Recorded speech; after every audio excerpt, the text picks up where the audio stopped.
Welcome back to season 6 of Comic Book Nation, the only show that does it all for geek culture and the official podcast of comicbook.com. I am your host, Kofi Outlaw, and with me today, I got my co-hosts, Matthew Aguilar, Janelle Wheeler, and our buddy from the Anime Initiative segment is back again, Mr. Evan Valentine. What's up, everybody? Good morning. Oh, I want to and shout out to our producer Richard, who really just had to throw some of that hex magic in here. Right before the show started, he said, "Okay, we were having some technical hiccups here and there," and then he was like, "I hope your stuff is all right, Kofi." As soon as he said that, my mic thing fell out. Everything fell out. Like I just had to hurry up and scramble. As you can see, I didn't get to turn around my set picture in the background. That's a little inside baseball. I was going there to turn my picture around and had to scramble back and get this mic in. Like, yeah, it's so, yeah, we told you if you're a real fan of Comic Book Nation, and you should be because this is the live show. What's up, everybody? Matt and I, it's been like a 10-hour turnaround since we were last up here talking about Penguin with our live reactions to the Penguin episode 1. So go check that out and listen to that after this if you've seen Penguin. But we're going to do a little non-spoiler talk about that today. And it's, as you can see, the name of this is Peak Geek Peak Geek TV Part 3. It's really just Peak Geek overall because we're doing some pretty geeky stuff today. We're talking about a new Transformers movie. The Penguin has a TV show. Agatha, it was her all along, and I guess that was the title all along. And then we also have to get into this Zack Snyder animated, are we claiming anime series, Twilight of the Gods. So we're going to do that. Anime does not claim that. Okay, anime does not claim that. We got it. You heard it from the anime team as he sips his cup. It's a good thing you're here because we lost Matt, obviously. Matt just dropped off because, like I said, it's been one of those days. And so hopefully we'll get Matt back here. But was that your reference? Yeah, Were you yeah. referencing Aaliyah? Yes. Oh, wait, that's not Aaliyah. No. Oh my God. Is that? I know. TLC? I'm embarrassed. No. Oh my God. Whatever. Monica. Oh, let's go. Yeah, there we go. Like, 10 points for Kofi. Oh, my credit was on the line right there. But yeah, here we go. Here we go. All right. Now, yeah, it's the early morning show. Everybody take a sip of your coffee or your whatever. Cheers, everyone. Thank you for being here with us. Good morning. Good morning. All right. So now my brain's working. While Matt gets booted up, it's okay because the first segment is Evan and I breaking down Transformers 1. Evan was kind enough to come on last week and give us his first reaction to Transformers 1. He gave it a 4 out of 5-star review. Is that right? Did I hit that right? Yeah. Wow. Yeah. 4 out of 5, maybe leaning a little more, 4.5. Okay. All right. But yeah, all right. Amazing. Amazing. I mean, I was coming in here. I was going to come in here and support after having seen it with my kids. You know, I was going to come in here and support like a good solid 4, and I kind of agreed with a lot of what you said. But yeah, let's jump into it. So, Transformers 1 is the new kind of animated prequel film that takes us back to Cybertron in its kind of pivotal, formative year or so, but a pivotal time in when 2 kind of mining robots, Orion Pax and D16, you know, decide to go on this little adventure mission to find the matrix of leadership, which has been missing from Cybertronian culture for some time, and begin to discover a whole bunch of unpleasant things about the culture they're living in, what's going on in their planet, and, you know, who they're supposed to be versus who they think they are at this time in their lives. And yeah, what Evan said in his review is pretty accurate. Like, this movie is unexpected, has an unexpectedly like kind of serious and deep subtext about kind of society and misinformation and belief and all of these kinds of deep things, and shows, you know, arguably some pretty intense sociopolitical things it's saying about what happens when, you know, belief, you know, is shattered, or like, yeah, when, you know, something about society, people begin to get disillusioned and radicalized, and like what that all kind of means, and where it comes down to literally like, you know, friend and friend being on opposite sides of stuff. And so I was glad that Evan had come out and kind of prepared me for that, because I was just going to see a silly We Can't Transform movie, and, you know, it's unexpectedly serious and, you know, unexpectedly even a little frightening at times. So, but it was also very good and kind of a good, profound take on the Transformers that I didn't think as a kid who grew up in the 80s and, you know, used to get Transformers every couple of weeks if I was well behaved and all that. So there's a whole, you know, I have a whole issue with Transformers because I just want to be a good boy and get Transformers. So this one was like, I must have been good because I got a great Transformers movie. But yeah, it was a good place to kind of kick back into this franchise from a different direction. And, you know, Transformers isn't down bad anymore, in my opinion. Like, we had a good kind of movie with Rise of the Beasts and Bumblebee, which kind of showed we were getting the live action stuff back on track and more of a G1 vibe. It set up something we're going to be talking about later in the show, which is, you know, what's going on with G.I. Joe and Transformers. So that's exciting. If you've been listening to Comic Book Nation, we've been talking on the pull list about what's going on in the comics and how exciting that is with like the Energon universe that has brought also G.I. Joe and Transformers, but also is very much more aimed at adult fans. And now we have this. And so the fact that it's all fitting together and kind of we have Transformers actually pulling off, like in Hasbro Entertainment, actually pulling off like this multimedia different lane of Transformerdom. It's pretty amazing. I didn't see it coming, and I think this is very much this year's kind of TMNT Mutant Mayhem. I'm not going to slander and start this conversation again. I think both are great as an 80s kid to get a new generation into these franchises. We will not have any more slander of Mutant Mayhem, but yeah, I was surprised. This was a dark horse pick because when I first saw the first trailers, I was like, right. And even the voice performances, like by the time we get to the end of this, like, yeah, Chris Hemsworth and Brian Tyree Henry really, really earned their spot. So yeah, I mean, I was just surprised. So Transformers, I got to give it up. Transformers 1 was pretty compelling. Evan, you have any expanded thoughts? Because I know you've. I'd love to hear your thoughts, Kofi, on how do you compare this to the 1986 one? Do you think it's like a runner up to that? Do you think it's on the same level? I'm writing articles about this movie, Transformers 1, right now, and so I'm writing about, you know, a certain, I don't want to spoil too much, but a certain set of characters that are in this movie and like what their franchise roots are. And I had to go back and start reading the plot. I haven't watched the 86 one in a minute.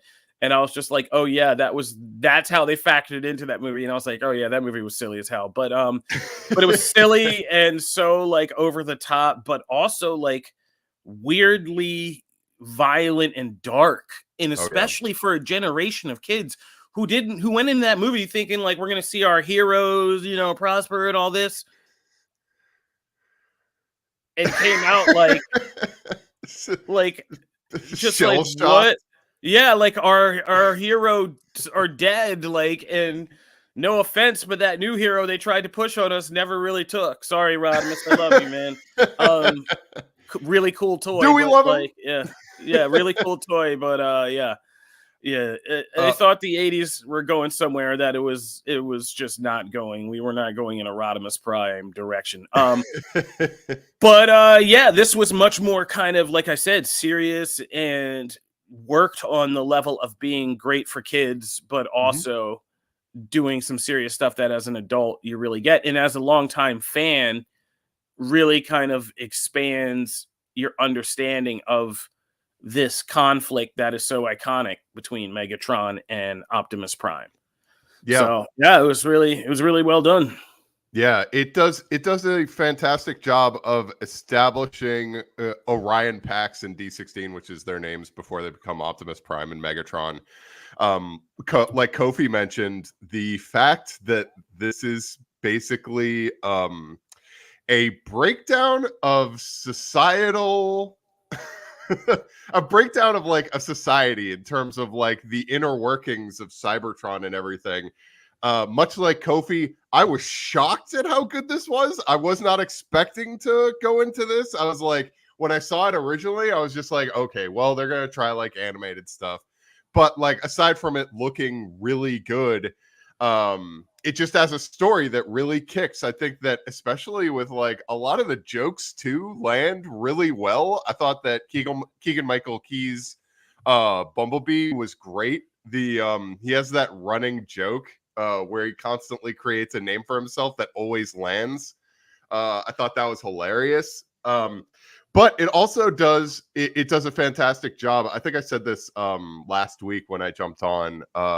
This is also an amazing movie for Transformers fans in general. I think that I am going to be very nervous about writing an article about trying to find all the Easter eggs because it seems impossible. I think you have to watch this movie 100 times to catch everything that they crammed into this, because I do think that every single Transformer that has ever been a part of like any of the generations somehow made an appearance in this. So like they all, like, you could see most of them in the background and everything.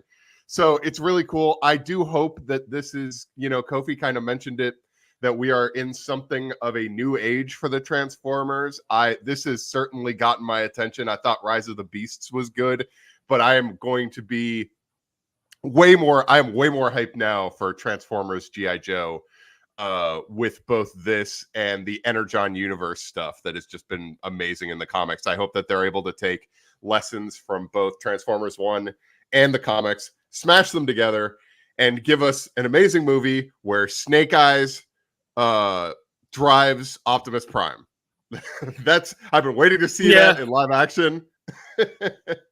I mean, yeah, let's hit our marks, right? Like, I need to see him driving Optimus Prime, or they're on some kind of sequence in a road where Snake Eyes can actually get out, and Optimus Prime is driving Optimus Prime, and Snake Eyes is raining down mayhem from like riding on top of him, or doing like a ninja jump flip onto somebody else, and just like cutting through a bunch of stuff. Like, yeah, I need that. Yeah, I mean, we need that canon event to happen. So, I mean, that's all we can say is like, you might be skeptical. We were skeptical. That's okay. We get it. But this is actually legit. Like, Transformers 1 is, it's pretty legit. And like I said, against all odds of my expectations, I have to give it up. It was a pretty legit movie there.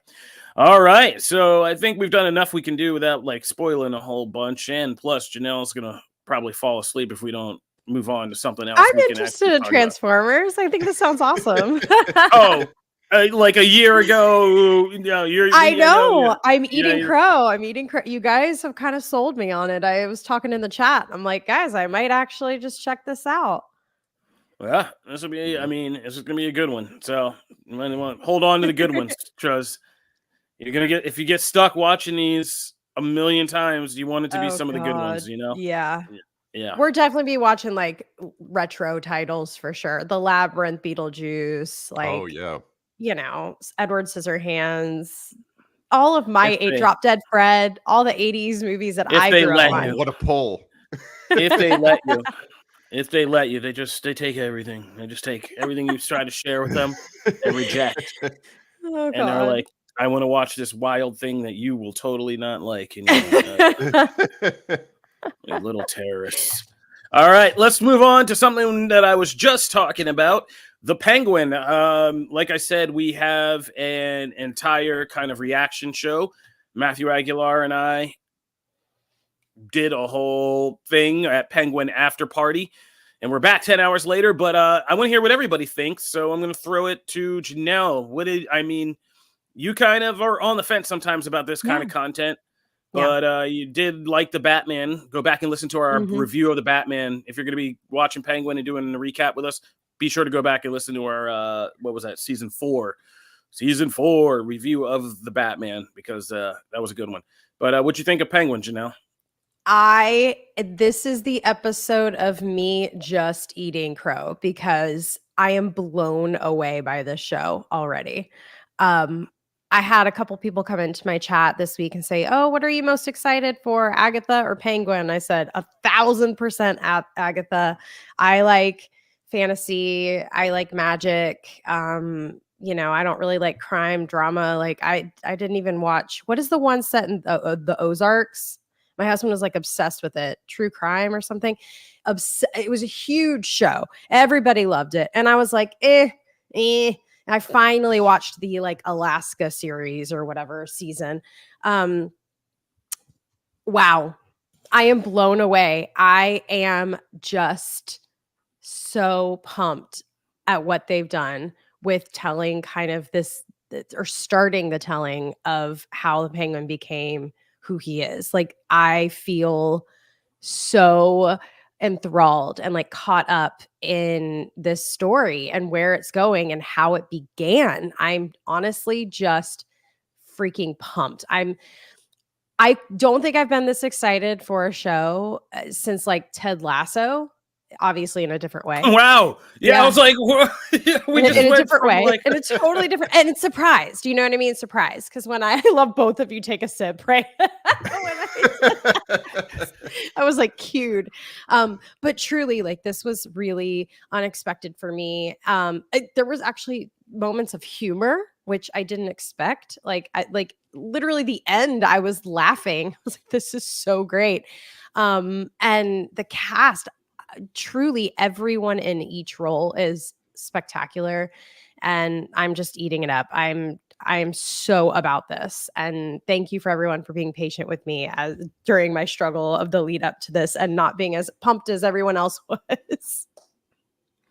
Evan, I know we slot you in anime a lot, but you are one of our awesome Swiss Army people on the site. You like everything. Mm-hmm. So you go, I mean, you can watch Oscar stuff and then watch a crazy anime right after. What did you think of Penguin? I loved it. Honestly, like, I went into this, Colin Farrell is a force in terms of, like, God bless him for putting on all that stuff, because, I mean, really, like, he is unrecognizable in this role. Like, if he doesn't win an Emmy for this, like, we got a riot. One of the things that, I'll take the perspective of, like, just a guy who loves Batman lore. The Long Halloween is one of my favorite Batman stories, arguably my favorite Batman story of all time, as well as its sequel, Dark Victory. And so the introduction of Sofia Falcone here, she's not, the actress isn't as big and as imposing as, I mean, who could be, as the original. If you guys pick up, you could just Google this and see, like, the comic book version of Sophia, what she looks like. She's like 7 feet tall. She's kind of like a Wilson Fisk style character, but integrating bits and pieces from Jeff Loeb and Tim Sale's comics. I mean, you can't go wrong with that stuff. I'm very interested to see where it all goes. I did not think, like, I knew that this show was going to be good, but I am surprised, much like with Transformers 1, at, like, how much I am really digging this and enjoying it. I think that, like, this, you know, threw me for a loop, and it's great. I can't wait to see where it goes. Yeah, fantastic. All right, Matt's back. What's up, buddy? Let's hear your voice while we have it. All right. I know. I almost don't want to move. I don't want to do anything because I want to jinx it. Because I might just disappear again. I will say, Evan set it up next week on Pull List. We will be talking about that very thing with The Last Halloween. So if you are curious about our thoughts on the final chapter in that iconic story, make sure to tune in next week. Oh, good promo. I love it. Coming in, always be closing. That's right. Yeah, I'm not going to go too deep into mine because, like I said, Matt and I just 10 hours ago did like an entire hour-long breakdown of this episode, and which we've gotten to see multiple times now, you know, thanks to the screeners and then being able to see it, you know, the finished kind of aired product yesterday. But yeah, I'm already... I can't get this show out of my head. I've been walking around for a while now, and it's just kind of really deeply embedded in my head. I'm trying to chill because sometimes you sit down and you watch something and you get all kinds of bias in your head when you're just alone before the world has a chance to kind of weigh in. But I'm trying to chill, but like I'm really going that in this year, this and Shogun are like really on the same level of show. In that they're really well produced, but also really well character driven and acted dramas about manipulation and power dynamics and all of this stuff and what it says about like the world around us and human beings and all that. But yeah, I think it's going to go down as one of like just the better DC stories in any format, period, about a character. Like definitely one of the best Penguin stories. And this is a year where me and Matt have been raving about the Penguin comic series that Tom King did, which was also excellent. So it's also kind of like a really weird resurgence for the Penguin, you know? Like, sorry, Gotham people, we're not insulting you. We're not insulting you. Hey, Gotham people, chill. Oh my God, you and the Gotham people. Chill. I want no smoke. I want smoke with the Gothamites because they get crazy, man. You make one statement about like, yeah, responsible. And they're like, no, the resurgence for the Penguin started years ago. Robin Lloyd Taylor was like, and you're like, oh my God, all right. But Gotham didn't get mentioned this much when it was on. Sorry. oh. No, but yeah. By the way, I love Gotham. I'm just saying that I couldn't pass that up. All jokes aside, or no, I was joking last night that Penguin has, I mean, it has the worst timing in the world because the Emmys just happened. So it's going to be like the longest stretch possible. But if we have any kind of collective memory, I would say that this should be in next year's Emmy considerations for sure, for like the cast and the writers, the production. Yeah, off this episode alone, I would just say that Farrell, Milioti, the woman playing the mom, like all three of them off the bat should already be in Emmy considerations. And we said it would be kind of a power move if you just took your pilot episode and we're like dropped it off at the Emmy office and we're like, there you go. Like, you know, there it is, because this is one, I mean, this is a whole episode in this like first one. And yeah, it was really well done. And the scenes with everybody in it were really well done. So yeah, who knew? Who knew? DC's kind of killing it, keeping their worlds integrated across formats between Peacemaker and Penguin. Like the TV side is looking pretty strong. And I can see why HBO wanted to air this and not just put this on Max, because yeah, it definitely deserves it. So, you know, Kofi, you got me thinking. You know, I think you're right, actually, in the fact that we should mention Gotham, because Robert Lord Taylor's Penguin was great. I really enjoyed it. It was so different and unique compared to like what we kind of had thought about Penguin up to that point. And then we just got Amazon's show and their take on the Penguin, which is also great. Also, Evan, and Kofi, remind me, is it actually called The Batman? The animated series, the one that's kind of stylized? Batman Caped Crusader. No, the other one.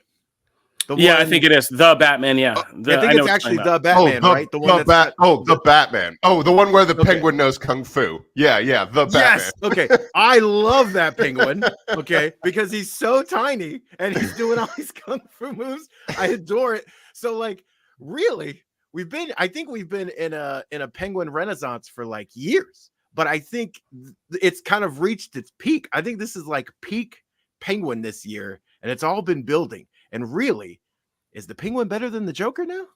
I don't know. Oh boy, we'll have to put that out there. Throw that little grenade out there. I don't know. Who you got? I think I got Penguin. Janelle, that feels like shots fired right at you, Janelle, because we know that Joker's your boy. So yeah, Jay, you and Matt got a lot to work out, but yeah. I do think, for the people saying it, I do think this is on the level of HBO's prestige content, like The Sopranos, Boardwalk Empire, stuff like that. It really is a crime drama on that level, going on beyond the whole DC and comic book ties of it all. As we also said, don't come here thinking we're going to be a show that cares about Batman being in this show, because we are not. That is our official policy. We do not care. It'd be nice, but we do not care. And that is our official policy on that. Now, that's all I have to say about that. Moving right along, let's get to something that's probably going to be the big grenade of this show. Ooh. And it's Zack Snyder yet again. Twilight of the Gods is out on Netflix, and guys, I just want to be clear that I had no idea what we were getting into. I was wondering, Kofi. No, I know you were. No, I had no idea what we were getting into when we started this show. I try not to watch too many trailers. I heard the premise. I was still worn out by trying to get through those Rebel Moon director's cuts. So I didn't really look into this too much, but I think I'm going to start with the question that I put into the rundown of this show, which is, I made a joke to myself. Maybe you guys will enjoy it too, but it was you hear about creators signing first look deals with studios and stuff like that, like Snyder and Netflix. But I feel like Snyder flipped it and must have signed a no look deal. Meaning, I'm just going to make stuff. I'm just going to make stuff and put it out, and you'll see it, when it's out. But you don't get to look at it beforehand because, okay, look, I don't want to get into this. Let's just get into it. I don't want to get into it. Let's get into it. Hey, it's sexual content. That's it. I want to start there. Let's just get the elephant in the. Oh man, that just. I mean, it is. There's no good way to segue. All pauses do. Let's just get into this. Okay, so yeah, the hardcore sexual explicitness of this animated series at times.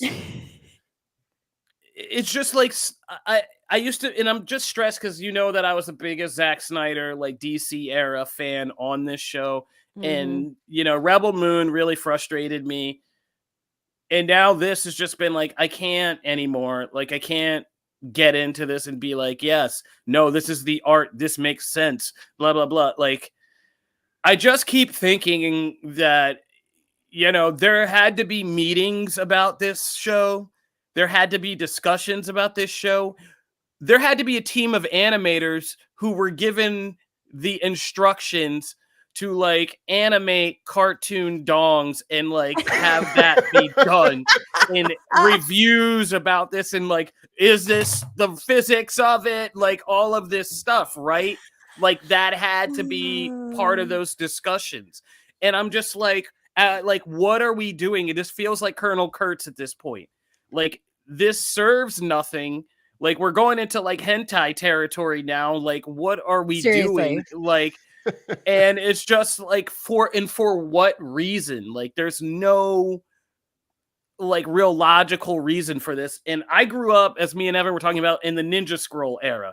Mm-hmm. It's kind of timely because Ninja Scroll is having an anniversary. They're re-releasing it. But that was an anime that changed our lives because that had some very sexually explicit content that just comes randomly out of a scene where they just cut to something yeah, and it changed a lot of us. It changed a lot of us because we had not experienced that in animation. And I'm just how does, as an adult, did this cartoon then make me double blush on that? And I'm just and for what purpose? And that's just an entryway into saying there's just, I see a lot of good in this show because I think I put godly lore is all right though, in the notes. There is an actually fun mythical story in this and about interesting characters with interesting connections. Jay Olivia is one of the better animated storytellers. He did a lot of the DC animated features in their heyday of the 2010s and stuff like that. He did a lot of those shorts that they released, which were pretty excellent. So there's stuff here, but it's just at this point, I feel like Zack Snyder is just a person who's just committed to his own self-sabotage in a weird way. His own weird, you can tell when it just veers into a Zack idea and you're yeah, it's just almost like a Z pattern. You just take that little detour to a Zack idea and you're why are things getting really weird in this one part? And you're if it feels really weird and on top of that really extraneous, it feels like a Zack Snyder idea. And it's just like, I can't anymore. We've come so far. This is nuts. If you go back and listen to some of those episodes from season 1, it's kind of disappointing, honestly. Go ahead, Janelle. Well, here's my thing. I don't watch. You guys know I already struggle with animated stuff anyways. So I was just kind of like, is this normal? Like, is this it? I mean, we are talking like man on man, woman on woman, threesomes. We're talking like we are getting down and dirty in this. And it just, I was like, I maybe it was just episode 1. Like maybe it was just the first episode because they're showing how much these two love each other, you know? And then the opening of the second episode happens and it's not people who love each other. They just having fun with like brothers and sisters. It's very interesting. and then it just keeps happening. And you're just like, okay, this kind of sucks because it's taking away from the actual story, which I'm into. But also it feels almost like a teenager who's acting out because mom and dad put a curfew on them. Like it's like he wants to upset people. He's not doing it. Like it doesn't feel like it's being done for any reason for story, you know, to support the story. It just seems like someone has a chip on their shoulder or a kink. And both of those reasons are not the right reason to depict this stuff. So it sucks because I actually really like the animation. I think that the violence and the language and everything obviously is very adult content, and I like that. And I don't mind a good love scene, but it's just so much constantly, and it's like, why do we take a break from the action to have that kind of action? Like, there's no need. And, I see what you did there. Yeah. And and I love the story of like Loki and Thor. And I love that Thor is terrible. And you're kind of like, oh, because I'm a huge fan of Loki now. And I'm like, oh wow, like I love the lore, just like Kofi said. So anywho, I'm honestly, they blew it. I think they're gonna lose a ton of viewers in episode 1. And then if they haven't fallen off by episode 1, episode 2, it's just going to be too much for a lot of people. And also, I mean, I hope that this rating is correct because I would not be happy if my kid was watching this. So I don't know. I'm just. Oh, okay. No, they tell you it's MA and they list a bunch of things like nudity. As long as they're honest about it. Yeah. I'm good. Okay, so I'm gonna throw a big giant nudity is not the same as penetration though. So like they need to like no, like this is like that's the thing. Like this gets even if you did all these scenes and people are saying like Game of Thrones still has to abide like, and there are things we expect from cinema like you cut around that, you're simulated, you don't have to like show us everything. No, this is just tails out wagging in your face, like hardcore penetration, like crazy combinations of things that some of the average people out there viewing this may have never even considered in their mind. And like, it's an unexpectedly like Janelle said, like I just signed up for a God's fighting story, not like your kink roller coaster through like, and on all the weeks for you to be doing this, really? Oh, okay. This is what you want to do this week? Yeah, don't start having us look into your house parties, my friend. Like, just so I do wanna shift the discussion a little bit because number one, yes, please. I dug this show. Okay. I know. Number one, I actually dig a lot of it too. I dig a lot of it too. I watched the whole thing. Yeah. And we are so focused on the sexual content though, and we also talk about the boys. And I do want to kind of rein it in a little bit because we don't give the boys this much grief. Yeah, it doesn't matter. That's the format. I'm going to go. I didn't know it was like a thing. I just want to get off this subject and keep it rolling anyway. So let's go. But I like this show, and I don't want it to all be about sexual content. Like this show, I do. Like you're right. Saga meets action epic, and I love the animated style and the action. Like I knew what I was getting when I want to signed up for a Snyder animated series. Wait, the violence is a little. Yeah. Sorry, go ahead, Evan. I wanted to jump in really quick. Number one, Matt, don't you dare compare this to Vinland Saga. Don't you dare. Oh, no, just in animated style. It is very much. Yeah. It is very much animated. That is like Banner Saga animation with a modern machine brought to life. Saga. I thought you meant Vinland Saga, the Viking anime. No, I don't know what that is. You should. Oh, it's so good. I will say that for Twilight of the Gods, I watched this with Zack Snyder. I went to the red carpet for this. I watched this with Zack Snyder and the show's producer. So you could not ask for a more perfect setting for me to actually enjoy this, and I hated it. I hated every sec. I mean, I didn't hate every second of it, but when I was watching it, one of the things, and I don't even come at it from the perspective of, okay, it has a lot of blood, violence, nudity, sexual content, stuff like that, because I'm going to give you an example of one of the animated series that I absolutely love that has that same kind of content. If you guys haven't seen it, Gendy Tartakovsky's Primal on Adult Swim. Absolutely amazing show.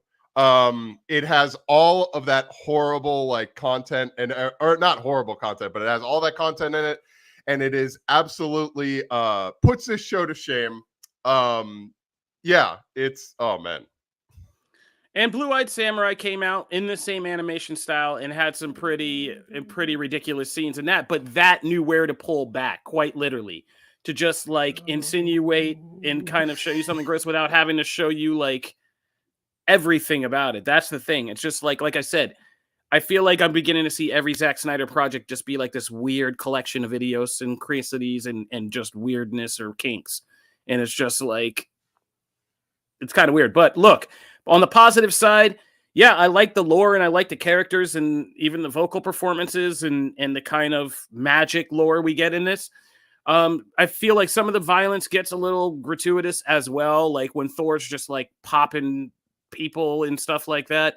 That gets a little over the top, but overall, it was pretty dope, and I'm going to finish it. Don't get me wrong. I am actually going to finish the entire series because I'm invested enough in it. But like Janelle says, it's just there's going to be a lot of people who are probably put off by these first early episodes. It's going to be a hard entry. It's going to be a hard entry point into this series, and like, yeah, it's just going to be.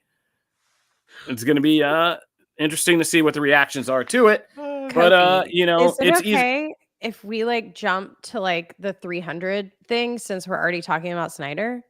Yeah, why don't we get that? Why don't we get that off? So if you got to bounce later, make sure you just in general. I just wanted to know, like, does this make you guys feel a little nervous about the 300 prequel series that's coming out?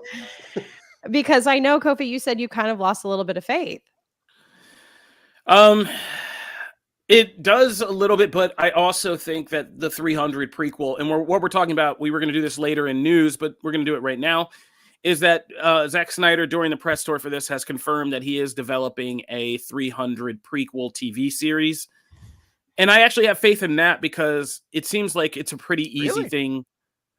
Yeah, I think it's a pretty easy thing to get right, which is just the kind of story of Leonidas and why he becomes the leader and the kind of respected king and leader that he is. And I think that's something you could do over lots of slow motion battles because you can pull those off for the cheap. Those are not too expensive to do. And I mean, Spartacus was, if you haven't watched the Spartacus cable TV series, like, yeah, those battle scenes were definitely like 300 knockoffs, right? Like you can definitely do this kind of thing. Totally. It's been a long time, but yeah, but like HBO's Rome, Spartacus, that kind of like Roman Empire era show has been done and people know how to do it on a budget. But the thing about 300 is it's this world where it is like Roman, Grecian history, but in a world that has like all its own mysticism and kind of like lore about that and all that stuff. So you can get weird with like witches, creatures, stuff like that. And just telling stories of Leonidas becoming who he is will be an interesting thing to do. going on journeys or missions, meeting some of the other characters he'll fight with and become his warriors, stuff like that. And like I said, just exploring the wider lore of that world. I wouldn't have been a believer in it until I actually enjoyed the sequel movie, Rise of an Empire. Like, I thought that was kind of interesting and well done, because that's like a prequel, an interquel, and a sequel to 300. And I was like, wow, they pulled that off. So you can actually tell more stories in this world. And and if you get things like how his wife becomes his wife and his queen, and how much of a badass she was to earn that spot and stuff like that, like, yeah, and it could work. It could work. You should also just go play Assassin's Creed Odyssey if you really want to see that story, because that story rules, and that's set right then. Leonidas is in it. All the Sparta stuff is fantastic. It does so much with that. You should just do that. There you go. While you're waiting, guys, recommending alternatives. my epic rant was cut off because Zack Snyder sniped my internet. I'm so. I know we're in the crossing. We're in the crosshairs. Did you want the director's cut to see the rest of Evan's rant? I don't know. My God! I don't know when my rant got cut off. But the one thing I wanted to say is that, like, I looked at Twilight of the Gods from a perspective of not even being put off by like the sex and violence, because one of my favorite animated series of all time is Adult Swim's Primal. If you guys haven't seen it, the audience, you guys here haven't seen it, watch it. It's amazing. I watched Twilight of the Gods thinking the entire time, why couldn't Gendy Tartakovsky do this? It would have been like so much more better and more amazing in general. Kofi will appreciate this reference. One of the things that I really hated about the show was I thought that a lot of the voice actors couldn't do Nordic accents. So I kept thinking of Mac from It's Always Sunny in Philadelphia doing the Swedish plumber accent of this Bill Burke, Dennis, this Bill Burke. I'm a Swedish plumber. Don't worry about anything. And I kept hearing that, and I thought that like the characters in the show couldn't emote as well as I thought they could have, because none of them are like, or I don't believe any of them are really Nordic. So I think that they couldn't really emote in the way that they could. I think none of the jokes land because of this. One of the things that Sigrid says, she makes like a reference to Leaf's. She makes a reference to Leaf, and she does so in a way in the first 5 minutes of the show that just does not land at all. And I think like the accent kind of works in that regard. So yeah, it's do not recommend. Well, unfortunately, we all betrayed you when you were gone and said we would be finishing the series, and there's enough redeeming here that we want to follow it through to the end. So, sorry. That's what happens when your internet drops. Yeah. There's one show that I haven't talked about that I'd watch this over. What's that? Oh, you taking a sip? Oh man, what's about to happen? What are you about to do? No, that's awesome. I just let that out there. That's all. What show are you talking about? I haven't. What show haven't I talked about today? Oh man. Oh. What show have I talked about today? Oh, we got to take a break, but when we come back, we only got one show. We only got one show to talk about, so let's get to it. We'll be right back.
All right. And we're back for Peak Geek TV Part 3. And the last show we got to talk about today, well, it was Agatha All Along.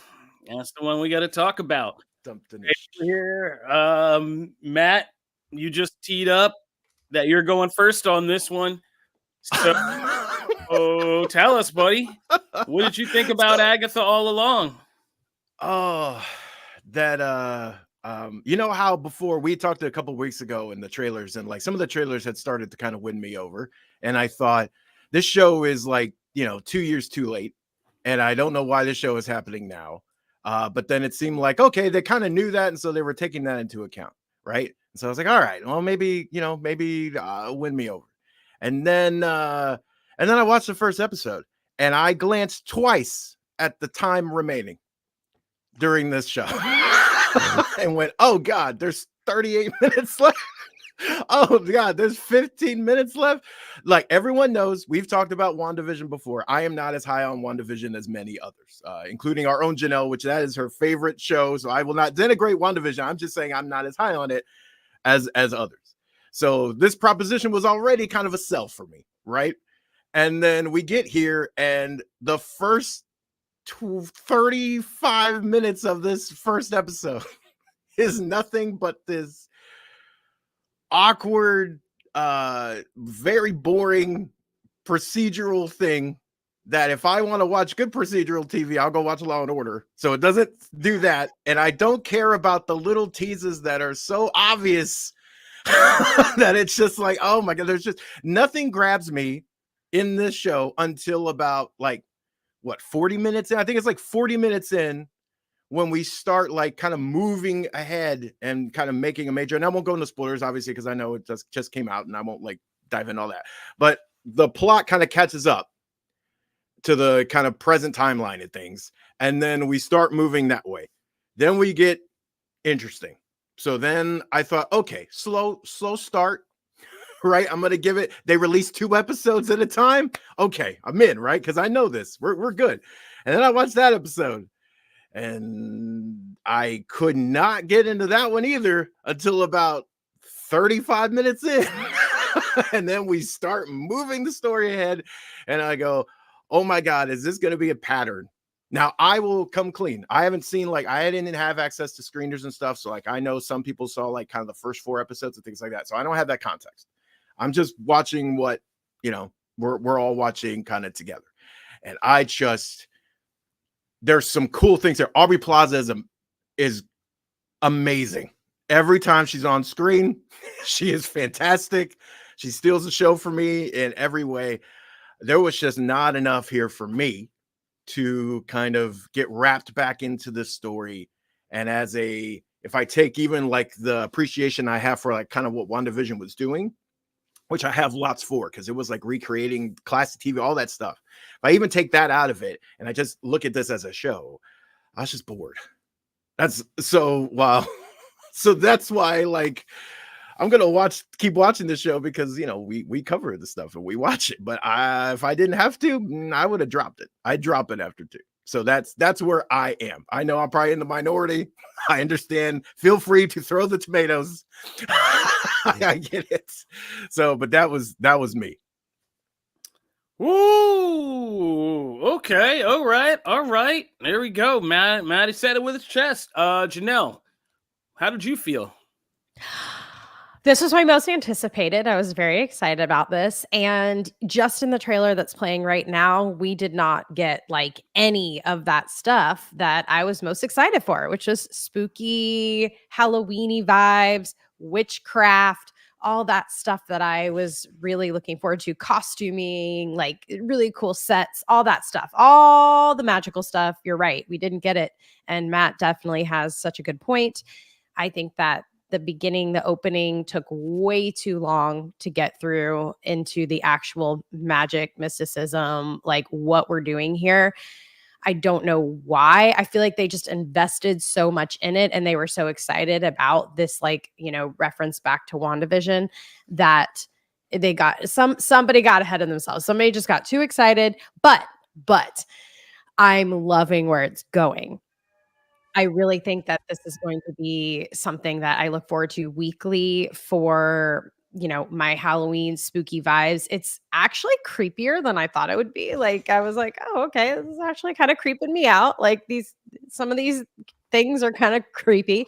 And I love what the story's doing. I think that the cast is awesome and exciting. And yes, it's not the Penguin. Like, it's Disney Plus and it's Marvel but it's still well done. Like, obviously we have to be so picky here when you put like 2 huge shows out during the same week. Like, we have to be so picky.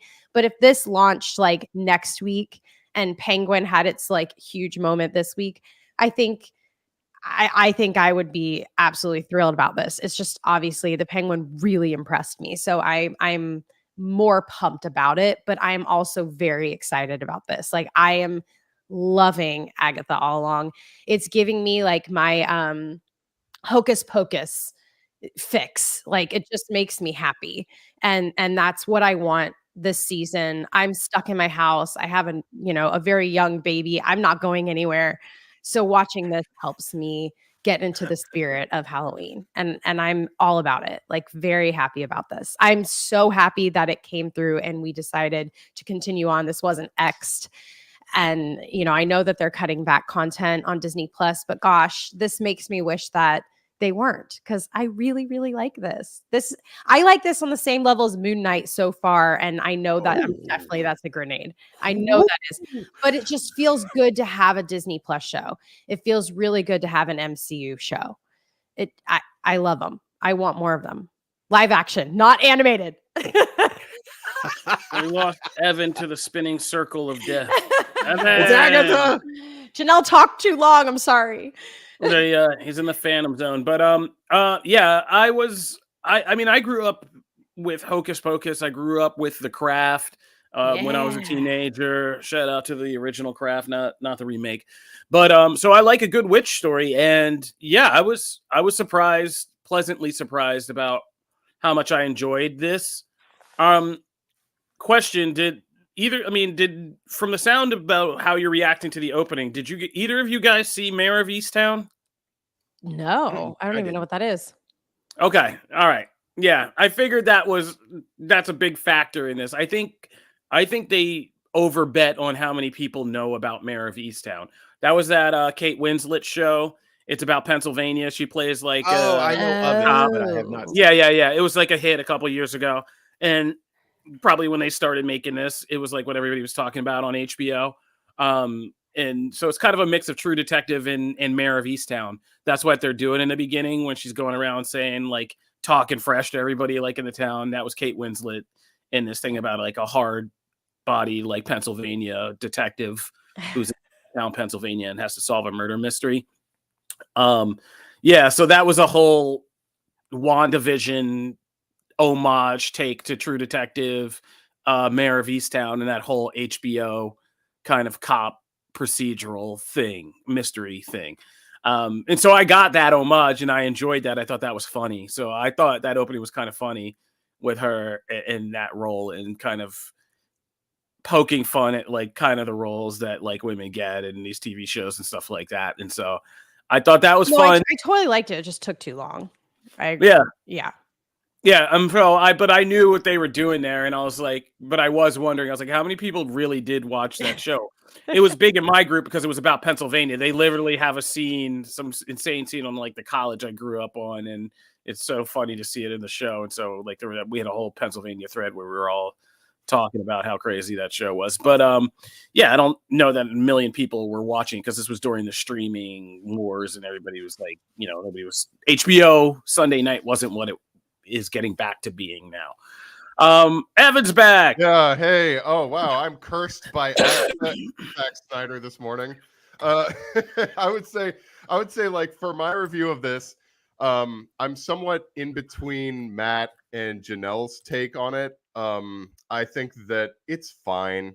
I was kind of expecting a little more from this. I do think like I appreciate the True Detective Mayor of Easttown vibes that it gives off in its first episode. But But I saw some comments, and I think they're dead on. I think this is something that should have come out like 2 to 3 years ago. They need to like strike when the iron is hot for this kind of stuff. And I think that like at the end of the day, like it's still going to be a fun series, I think. But like, yeah, it's like trying to compare this to like the Penguin. It's like apples and oranges. But I will say, Matt, how dare you say that Twilight of the Gods is better than Oh no, I said I would rather watch it. Oh man, I'd rather watch that. That's what I said, because I made sure, like, look, I'm not, I'm not trying to like wildly punch things, but at the end of the day, am I gonna finish that? Yes. Would I finish this if it wasn't part of like us talking about it? No. I will. I do also have to share my love of Aubrey Plaza in this. Aubrey Plaza is just amazing in everything that she does, and it gives me the opportunity to talk about my favorite comic book show of all time, which is Legion, in which she plays the Shadow King. Amazing. If you folks haven't seen it, she's so good in that role. So good in that. She is channeling that. Wow. Yeah, no. I think everybody just channels on it. You just summon Aubrey Plaza, and that's basically what you do. Yes. Like we just like summon her, and she says yes or no, and then she comes in and she does Aubrey Plaza things, and then she just leaves again. And she's so like, cool, all right, man. Yeah, she's awesome. Just to finish, because we had you come in, I was in the middle of just kind of giving mine. Yeah, I pleasantly enjoyed this. I do think it's not as significant, but I kind of like that. It's kind of like WandaVision, and it's Jack Schaefer who did WandaVision, was the writer of WandaVision. And it feels like a connection to WandaVision, but I like that we're getting something that doesn't feel like it's as MCU-y right now. Like this feels like just a weird show about witches, and I kind of dig that. It feels like it can be scary, it can be playful, and I like the cast. The second episode, when we're doing more of a gather the crew heist type thing, like each of these actresses is really, really good on their own, and I've liked on their own, and seeing them in scenes together. Just seeing Catherine Hahn and Aubrey Plaza doing a Parks and Rec kind of reunion is great. Like in all of these, I forget, I don't have it pulled up, but I don't want to butcher everybody's names. But yeah, seeing them all kind of get together and just have this banter and do stuff like that. Like that's what we kind of low key love about like witchy stories. It's kind of like the female camaraderie and banter and conflict and kind of stuff. It was just a good vehicle for kind of like female interpersonal dynamics and social dynamics and all that stuff. And I think that's being well done. I also think they're doing a good job of creating episodic TV where we have enough mystery and stuff to talk about, and all of that, like who's the teen, what's the enchantment on him, which I thought was like, I love those scenes when he's trying to like explain who he is and all that stuff to her, and there's the weird enchantment. Like, so I think there's enough cooking here to kind of keep us going in conversation. I mean, already we got to ask, is it Mephisto? Oh, is it Mephisto? Dude, that bunny was Mephisto to me from the beginning. Oh. Everyone is Mephisto. Who is Mephisto?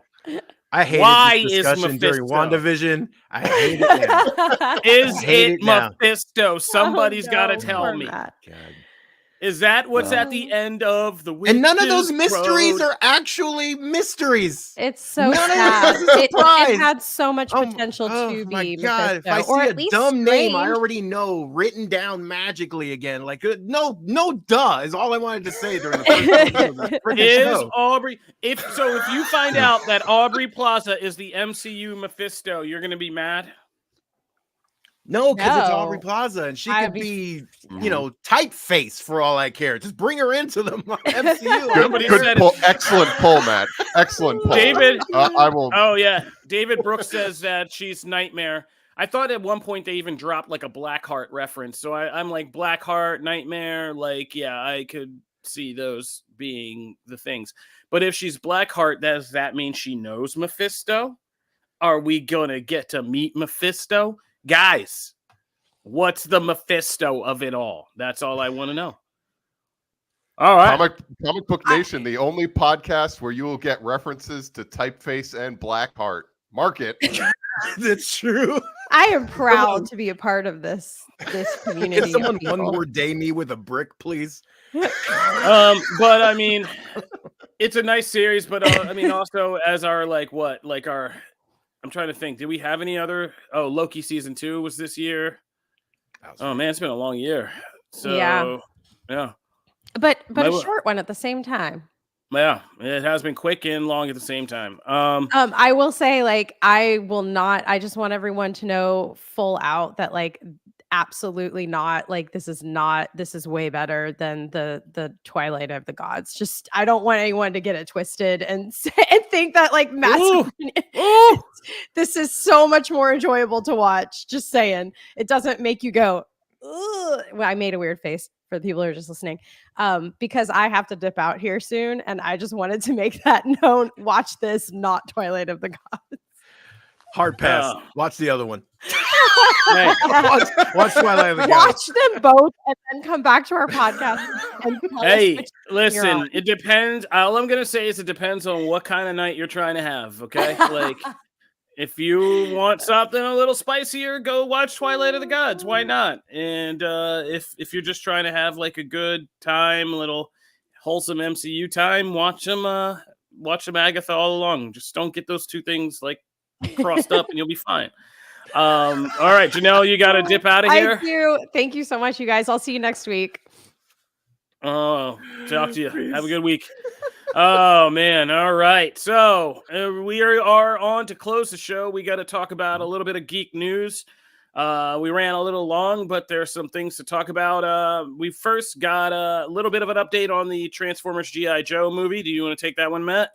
Oh, yeah. Lorenzo Di Bonaventura talked a little bit about, of course, Transformers 1, which we just heard, rave reviews for, but then dipped into that big teaser at the end of Rise of the Beast where, certain G.I. Joe calling card entered the picture. And he confirmed essentially that number one, which I'm very happy with, like, hey, if this one performs well, we want to continue this animated universe too. It's like, damn right you do, because I want to see more of this. But then also said, but our next live action piece is in fact the Transformers G.I. Joe crossover. That is the next big live action thing that you'll see. And then he also kind of went into detail a bit more about like, which is good to see. I always like when they're trying to anticipate things and think about like, okay, now we have to actually like, we've established that, these robots, these Autobots and Decepticons have their own kind of personal agendas, have their own thoughts on things. And we really need to kind of develop that alongside the humans, right? It's not really like the Transformers following what the humans are dictating. It's about them setting their own agendas and things. And I like that we're thinking that way going in. And he was also talked about, essentially like, hey, we're also focused on, when you bring two franchises like this together, it can very easily become overwhelming. You have too many characters. You don't pay enough attention to all of them or even a couple of them. And so we're trying to make these things smaller too, and pick and choose who to really maximize in here. And so I like that we're thinking that way, right? These are a lot of the things that if the movie comes out, we will immediately criticize if they don't nail it. So I do like that. Hey, we're going in self-aware. It does give me some optimism about like, hey, nailing this, because this is important, man. You get one shot at this, really, to me, to making this work. Otherwise, it gets scrapped and thrown to the heat. So I hope this does well. Oh God, Janelle's internet died right after she left the show. No one can escape. Oh my God. Megatron is ready. Knees weak, arms are steady. Got the cannon on, ready to shoot. Optimus Daddy. Oh, yeah. That's my little Transformers rap for the day. Part of Transformers. No.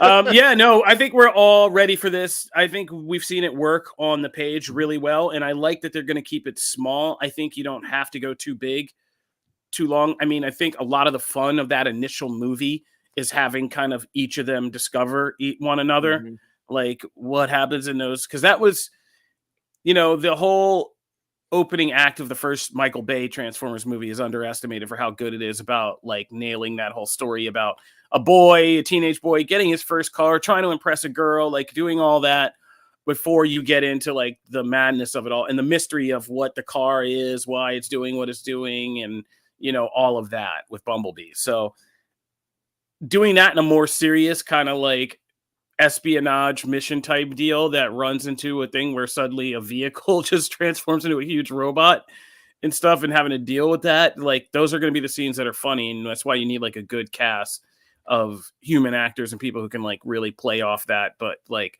that initial awkwardness and fun, and them learning to kind of like work together, and then the other side, like whatever's happening with the Decepticons and Cobra and whatever technology they're getting and all that stuff, like that lore stuff is going to be a good part of that movie before we ever have to expand into the full-on madness of both factions of Joes, Cobra, Decepticons, Autobots.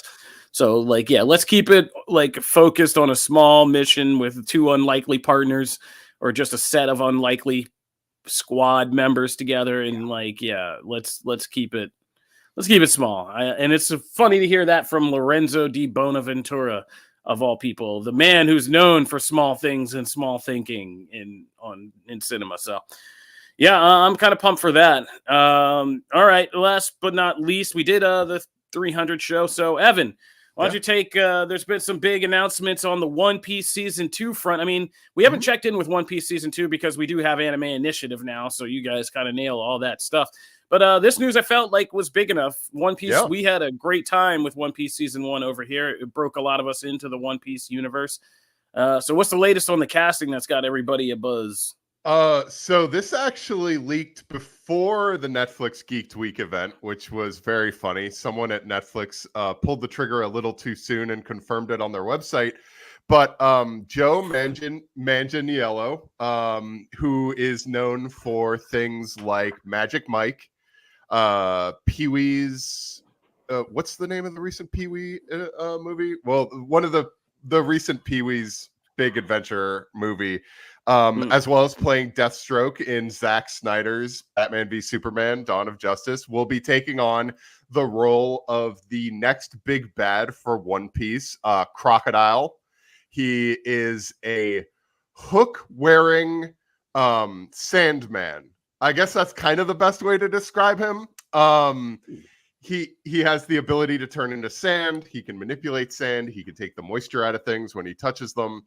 On top of that casting news, we also have Lara Abova has been cast as Miss All Sunday, who is Nico Robin. One Piece fans might know her as the next Straw Hat Pirate after Tony Chopper joins the crew. And for those of you who don't know, one of the things that was revealed at Netflix Geeked Week is a first look at what Tony Chopper is going to look like. Because let me tell you guys, Tony Chopper is not a human being. He is a reindeer doctor, and he will be a part of the show beginning in season 2. For the longest time, they kind of everybody debated whether or not this was going to be CG or whether or not this was going to be like a puppet. And from what we saw, this is definitely going to be CG. We were able to see Tony Chopper from the back, and he does in fact look like a reindeer doctor. Everybody should prepare for that. No casting news yet on Chopper. But for those of you who have followed the anime and the manga, Tony is adorable. He's one of my favorite characters in the show, and people are not ready for. I'm so excited. He's so good. He's so adorable. He will be Netflix's new mascot when he appears in season 2. There was no release date. They didn't even give a release window. They didn't confirm it for next year. They are currently filming in South Africa for season 2. It is going to cover a lot of stuff. It won't be going into the Alabasta arc, which is that will probably be held for season 3. But yeah, lots of good stuff revealed. Whole bunch of stuff. Oh yeah, Geek Week was pretty slammed. Like even just the fact that the Magic the Gathering series exists, it's real. I didn't expect it. Oh man, yeah, I thought that thing was Yeah, that's nuts, man. And we even got Wednesday stuff. Like, what is all kinds of stuff? I gotta say, they came prepared. Cyberpunk. Yes. Oh my God. Yeah. For those of you who haven't seen Cyberpunk Edge Runners, just watch it this weekend. I gave that a perfect 5 out of 5. I love that show so much. It's amazing, and I can't wait to see. I hope that they bring Studio Trigger back, who did the original series. We shall see. Yeah, whole bunch of stuff. Sakamoto Days was announced during it. Another great manga that is finally getting its anime. A whole bunch of stuff was mentioned. Bright future in the animation anime department for Netflix, for sure. All right, that'll do it for this episode of Comic Book Nation. As I said, we are the only show that does it all for geek culture, and every week we did a 5er this week. We did it or we're going to be doing it. 5 on it. Yeah, we do got 5 on it starting next week. A week from now, we will be having 5 days a week. On Mondays, we will be doing Penguin After Party. On Tuesdays, we will be doing Anime Initiative with Evan and the anime team. On Wednesdays, me and Matt reunite for the pull list, where we're joined by other comic book staffers to talk about the big comics of the week from the big publishers and indie publishers, for everybody asking.